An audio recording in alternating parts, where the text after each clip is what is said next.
هل الاستثمار بالعقارات لا يزال مربح أم الفرصة راحت؟ وبعد ما ترجع للناس اللي لا تزال لم تملك بيت، وإذا لم تكن الفلوس كافية لشراء منزل، شنو هو أفضل مكان للاستثمار؟ حتى تفهم الموضوع أكثر راح نرجع بالتاريخ إلى الوراء. فنرجع لورا راح نكتشف انه اكو بالثمانينات صارت هماتين مثل الكراش، صار نزول قوي باسعار العقارات. طبعا هذا حكي انا احكي بصوره خاصه كندا، بس هو بصوره عامه يكون امريكا وكل دول العالم نفس الشيء تقريبا. لان عاده سوق العقارات وسوق المالي من يصير بحركه كبيره او مثلا تضخم يصعد او بيصير يعني كراش او وقوع بالسوق، حيصير بكل مكان، ما راح يصير بمنطقه معينه واحده او دوله معينه فقط، عاده حيصير بكل مكان. فلذلك يعني صارت نزول بالثمانينات، صارت بالالفينات، صار بال 2008 النزول كل الناس تعرفه هماتين، وبفترة كورونا هماتين صار نزول باسعار العقارات، وحاليا احنا هماتين صرنا بنزول. طبعا السبب الرئيسي حاليا هو لانه التضخم اللي صار، بس من تيجي ترجع للماضي تشوف اللي صار بعد هاي الفترات كلها بال 2000 من الثمانينات، يعني من تشوف اسعار العقارات كانت تشتري ممكن بيت ب 10000 دولار، هاي حكي على كندا مثلا 10000 او 20000 تشتري بيوت كلش حلوه وراقيه، ما يعني كانت اسعار الفائده عاليه. فحاليا هماتين اسعار الفائده بدت تصعد شويه، بس كل ما كل ما تصعد اسعار الفائده كل ما مقابلها ينزل سوق العقارات. فاللي صار هماتين مثلا ب 2008 الانكم مال الناس، صارت الناس تسوي انكم اقل من ما يعني اسعار العقار صار كلش عالي والانكم صار مال الناس كلش قليل. فهو هذا كان واحد من الاسباب اللي خلت الناس ما تتحمل تدفع المورجج، ما تتحمل تدفع القروض مالتها تسدد العقارات، فذلك صارت النزله بسوق العقار. وبعد هذا الشيء شنو اللي صار الفتره الثانيه اللي هي فتره الريكفري من هاي الشيء. فالريكفري اللي هو بدا يرجع معناتها السوق يصعد، بدا السوق يتحسن، ومقابل هذا الشيء بدت الفائده شويه شويه تنزل.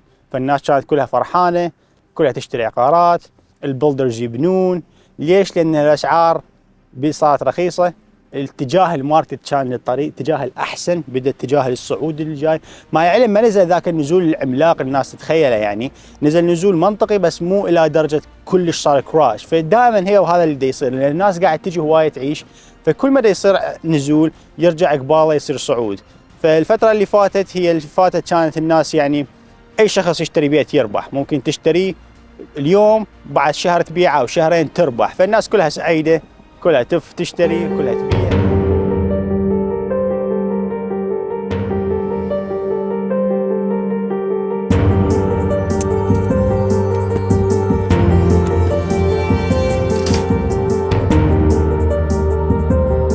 طبعا السبب الرئيسي اللي خلى الناس تقل ثقتها بالاستثمار بالعقارات بصورة عامة هو أنه الفائدة من صعدت، خصوصا بسنة 2023 الصعود اللي صار بالفائدة والدفعات الشهرية اللي زادت على كل الناس. تقريبا الدفعات الشهرية زادت على كل شخص، خاصة جماعة الفائدة المتغيرة صعدت 600-700 دولار، يعني صار كان مبلغ كلش كبير بالنسبة للناس اللي قاعدة تدفع، وخاصة الأجور هماتين الأجور نفسها. هدفنا هاي السنة هو نوصل 100,000 متابع، وإذا وصلنا لهذا الرقم راح نسوي سحبة على 3 أجهزة آيفون. فقط اشتركوا وعلقوا تم. وهذا الشيء يأثر على الاقتصاد حتى مال الدولة، لأنه الأجور نفسها مال الموظفين، بس الفائدة صعدت، الدفعات الشهرية صعدت، فالناس حتى صارت صعبة بالنسبة لهم حتى يشترون بيوت، يعني صار الموضوع كلش صعب. وحتى الناس اللي مشترية بيوت هم قامت تصعد الأسعار مالتهم، وهماتين يواجهون صعوبة رغم انه دا يشتغلون ودا يتعبون، بس يواجهون صعوبة بدفع المورجج مالتهم. وحتى ناس اكو اشترت ب 2023 او 2022 وصارت بخسارة، يعني حتى الناس حقها تخاف، يعني الناس اللي اشترت بيت ب1,000,000 وبسنة 2023 بسبب صعود الفائدة هم خسرانين بيه 100,000 أو 200,000. ما حد يلومهم انه ليش يخافون يستثمرون بالعقارات، بس شيء اكيد احنا حاليا سنة 2024 بشهر الواحد بعدنا اول اسبوع، وهواية ناس هماتين متأملة انه هاي السنة راح تكون سنة خير، وان شاء الله تكون سنة مختلفة على الكل، لانه هواية ناس متوقعة. واصلا من العام تقريبا شهر 12 وشهر 11 الفائدة ثابتة، وصاير اكو صعود شوية بالاسعار. كانت 2023 نهايتها الأسعار كلش مستقرة، هسه يصير شوية صعود، بس طبعا احنا نعرف كلياتنا أسعار العقارات ما تتأثر رأسا بصعود أو نزول الفائدة، يعني مو بيوم وليلة يتأثر الماركت مال العقارات، يراد له أشهر. فإن شاء الله هاي السنة راح تكون سنة مختلفة. سنة عقارات خلينا نقول مثالية وبرفكت من ناحية نزول الفائدة، لأن الناس كلها متوقعة إنه هاي السنة راح تنزل الفائدة بيها وتصعد أسعار العقارات، فدائما لا تتندمون. حتى لو أنتوا حاليا بيتكم بخسارة، اصبروا وما تتندمون، بيتكم راح يرجع نفس سعره، وحتى بالمستقبل ممكن بعد سنتين 3 راح يصعد بعد أكثر. طبعا حتى المقاولين اللي يبنون بيوت ودا يبيعوها براند نيو همتين دول تأثروا وهواي بيهم خسروا، لأنه الأسعار همتين قامت تنخفض وهم بانيها بمواد غالية، فحتى المقاولين قاموا يخسرون وما يبيعوا بالسعر المطلوب اللي هم رايدين. على الرغم من كل هاي الفترات الصعبة اللي تمر حاليا خلال السنتين اللي فاتت بالماركت العقارات، إلا أنه أكو هواية ناس بعدها تبيع وتشتري بيوت. احنا حاليا دا نشوف بيت، دا نصور فيديو، الشخص عندنا كلاينت هو عايش بغير مقاطعة، دا نصور له فيديو لهذا البيت وندزل هي ونشوف إذا يعجبه أو لا. وهذا البيت طبعا راح يكون هو بيت استثمار بالنسبة إليه، لأنه ما ناوي ينتقل إلى وينزر، بس لأنه وينزر أسعارها مناسبة مقارنة بالمقاطعة اللي هو عايش بيها، فيريد يستثمر هنا بسعر مناسب ويأجره ويسوي له كاش فلو كل شهر. فالنقطة المهمة اللي أريد أقولها إنه اكو وايد ناس حاليا او حتى قبل سنه وباصعب الاوقات بعدها تبيع وتشتري، واصلا هي هاي فرصه حلوه خاصه للمشترين انه تقدر تناقش هوايه بالسعر ويا صاحب البيت وتاخذ سعر بسعر وتاخذ البيت بسعر كلش مناسب. اما بالنسبه للدفعات الشهريه فالفائده بس تنزل خلال هاي السنه او السنه الجايه، فالدفعات الشهريه راح تنزل بس بيتك انت ماخذه بجود ديل والداون بيمنت مالتك راح يكون اقل، والبيت منه سنة أو سنتين راح يكون مستفاد ب 150,000، فتعتبر جود ديل بهذا الماركت.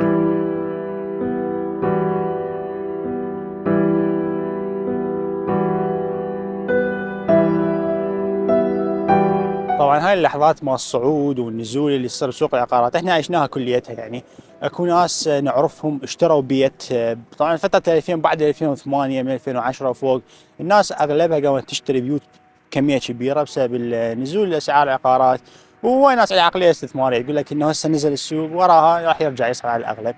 فكنت فئة من الناس اشترت بهاي الفترة، ومن اشتريت رأسا يعني، وحتى اكو فترة كوفيد 19 هماتين من صارت كل الناس اكو بيها صارت شوية نزلة بسيطة بالعقارات، فهم هواي ناس اشترت واستفادت من الشراء مالتها.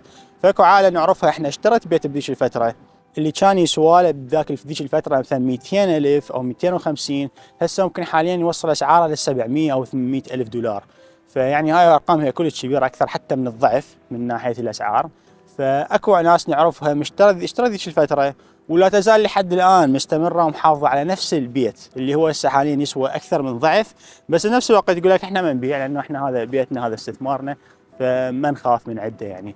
وبنفس الوقت اكو ناس ثانيين نعرفهم اشتروا بيتهم شي سنة من كانت الأسعار سنة أو سنة ونص، من كانت الأسعار صاعدة أكثر، من صارت النزلة اللي فاتت اللي هي قبل حوالي سنة بدأت العقارات تنزل بسبب الفائدة، قامت الناس تخاف، الدفعات زادت عليها، فما عندهم حلول هوايه، فقاموا وباعوا البيت مالتهم بخساره.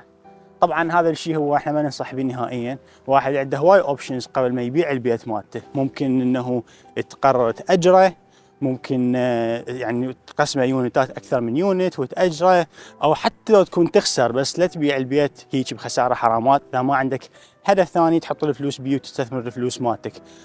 فهاي الفئه من الناس يعني هاي الناس اللي نعرفهم حرامات باعوا البيت خسروا. طبعا هسه يعني وما صارت كم شهر حاليا البيت مالتهم يسوى اكثر من السعر اللي باعوه بيه، واكيد على الفتره الجايه راح يقوم يسوى بعد اكثر، لان اكو هواي اخبار حلوه وهواي ناس تتوقع انه يبدون ينزلون بالفائده.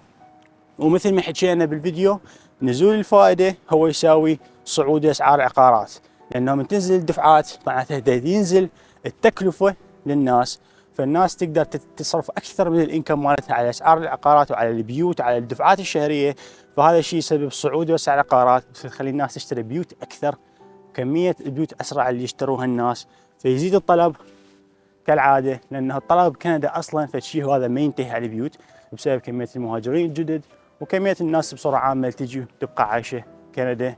فلا تكون من الناس اللي يبيعون بيتهم او من الناس اللي يخافون من العقارات ويبيعون بسرعه. واكو مقوله لوارن بافيت انه اشتري لما الناس خايفه، اشتري من الناس طمعانه وكلها تبي تشتري. طبعا نفس ما قلنا دائما بعد العاصفه تبدا الامور تستقر وتوضح بعد اكثر، والناس بهاي الفتره تبدا تلقى الحلول. يعني مثلا بهذا الوضع شنو الحل حتى تقدر انت تستثمر بالعقارات؟ الشيء واحد من الحلول هو انه تشتري بيت مثلا تأجره يا اما طابقين او 3 او حتى طابق واحد، لانه الايجارات حاليا هسه همتين كلش عاليه. اصلا حاليا الايجارات حتى اعلى من المورجج مال هواي بيوت. فتشتري البيت، يلا تمام، تشتري البيت وتأجره، يدفع لك المورجج مالتك حتى لو كانت الفائده صاعده، وحتى يسوي لك انكم من عنده كل شهر. والشغله الثانيه هي انه مثلا يسوي فليبس، تشتري بيوت رخيصه ترممها وتبيعها، يحتاج لها تصليح وشغل، ترممها وتبيعها بربح. والشغله الاخرى هماتين اذا انت عندك فيري تايت بادجت، عندك ميزانيه محدوده، تقدر تشتري بها قطعه ارض، لانه هنا بونزل قطع اراضي هماتين رخيصه، وخلينا نقول بكل الدول وبكل مقاطعات كندا قطع الاراضي دائما تصير ارخص من البيت، شيء اكيد. فتقدر تشتري قطعه ارض تستثمر بها على حسب الامكانيه، ورا فتره تبيعها وهماتين تصير بها عندك ربح. او الحل الاخير خلينا نقول هو انه تشتري، اذا ما عندك امكانيه تشتري عقارات، فتقدر تشتري ذهب وتحفظه، والما تصير فتره وتصعد اسعار العقارات، يصعد الذهب وتصعد، يعني يرجع الاقتصاد نفس قبل، تقدر تبيع الذهب وتسوي بيه ربح. فأهم شيء انه انت تختار طريقه واحده من ذني الطرق، احسن ما تقعد والفلوس تضيع وانت ما مستثمر اي استثمار منه 2 3 على المدى البعيد.